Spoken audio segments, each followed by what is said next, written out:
guys! Welcome back to my YouTube channel. My name is Christine and I would love for you to join my YouTube family by clicking onto that subscribe button as well as a notification bell beside it so that you would be notified every time I upload a new video.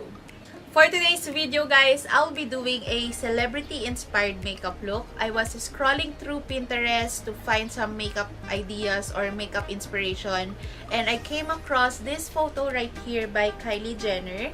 She is wearing a classic smoky eye paired with a bright lip and I was completely drawn to this photo or this makeup look in particular. And again, just to clear things out, I'm not trying to be like Kylie Jenner or I'm not trying to look like Kylie Jenner. I'm just really inspired with the makeup look that she is wearing in the photo that I showed earlier. So I decided to create a inspired makeup look or a kind of like my take on the makeup look that Kylie Jenner was wearing in that photo. And luckily, most of the products that I use today is from the drugstore or mostly affordable. So if you want to see how I created this Kylie Jenner inspired makeup look using drugstore products, then just keep on watching.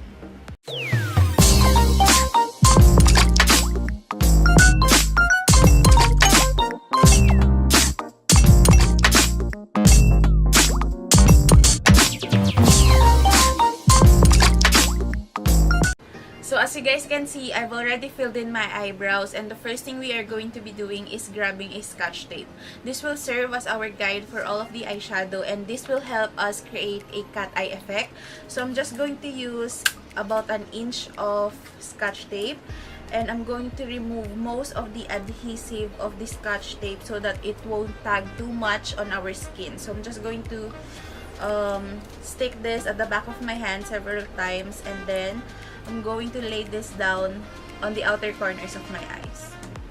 For my eyeshadow base, I will be using the Essence I Heart Stage eyeshadow base and then I'm going to blend this out using a small buffing brush. To set my eyeshadow base, I will be using the Ben9 Neutral Set setting powder. For all of the eyeshadows that I will be using for today's makeup look, I will be using the Morphe 35R palette because I think this has the perfect undertone of matte shades for today's makeup look. The first thing I will be using is this shade right here with a fluffy crease brush. And then I'm going to be applying this as my transition shade on my upper crease. Now that I laid down the first shade guys, I will be using a fluffy crease brush to blend out the edges because the key with the makeup look or the eye look that Kylie Jenner was wearing in the photo that I was inspired of is that all of the eyeshadow that she is wearing in that photo is well blended. So I'm going to blend all of the eyeshadow that I'll be using in today's eye look. The next thing I will be doing is taking another blending brush and I'm going to take this neutral brown right here and apply this on my crease as well.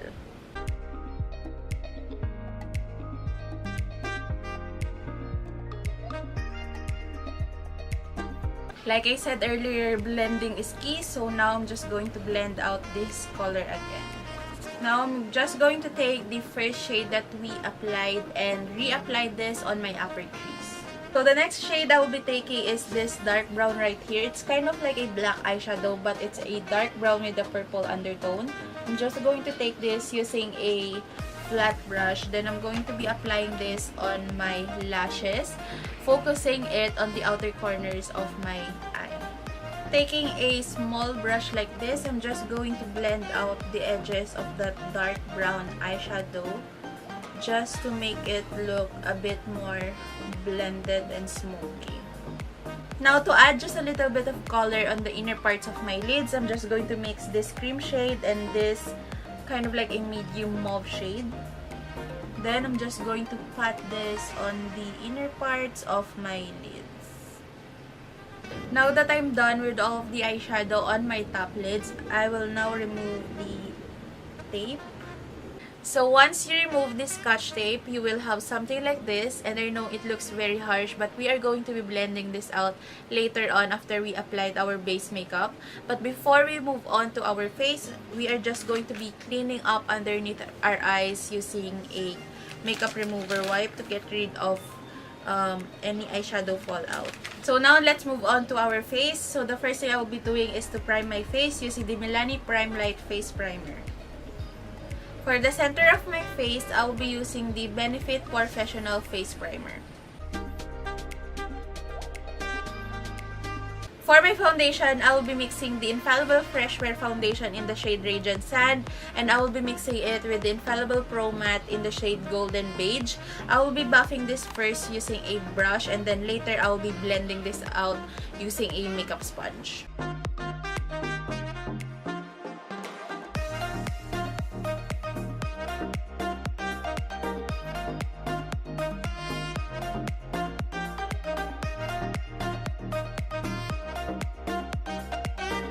For concealer, I will be using the Catrice Liquid Camouflage High Coverage Concealer in the shade Light Beige.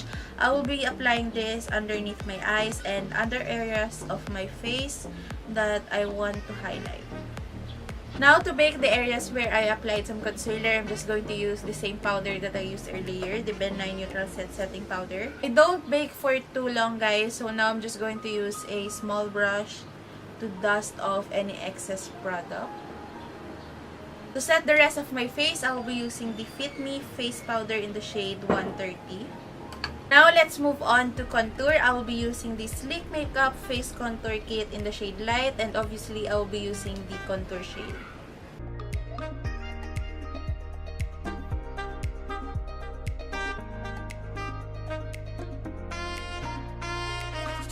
To add some more color to my face, I'll be using the BLK Cosmetics Intense Color Powder Blush in the shade Flush.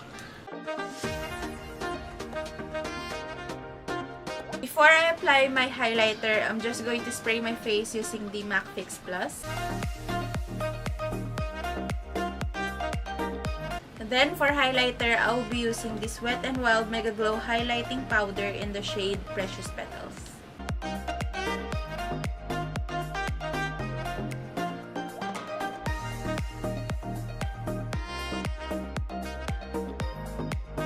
To finish off my eyes, I'm just going to go back with my Morphe 35R palette and grabbing a pencil brush.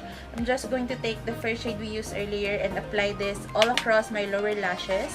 And then now I'm just going to take the second shade we used and apply this all across my lower lashes as well. Now I'm just going to blend out all of the eyeshadow we applied on our lower lashes. Now I'm just going to tight line using a dark brown eyeliner.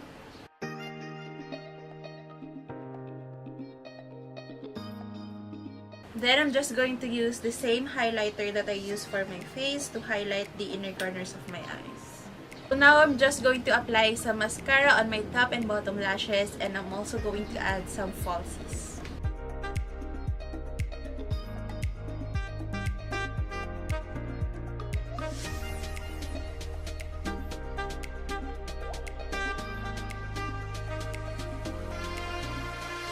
While waiting for my lash glue to completely dry, I'm now going to apply my lipstick. This is the Sunnies Face Fluffmate Lipstick in the shade Hot Sauce.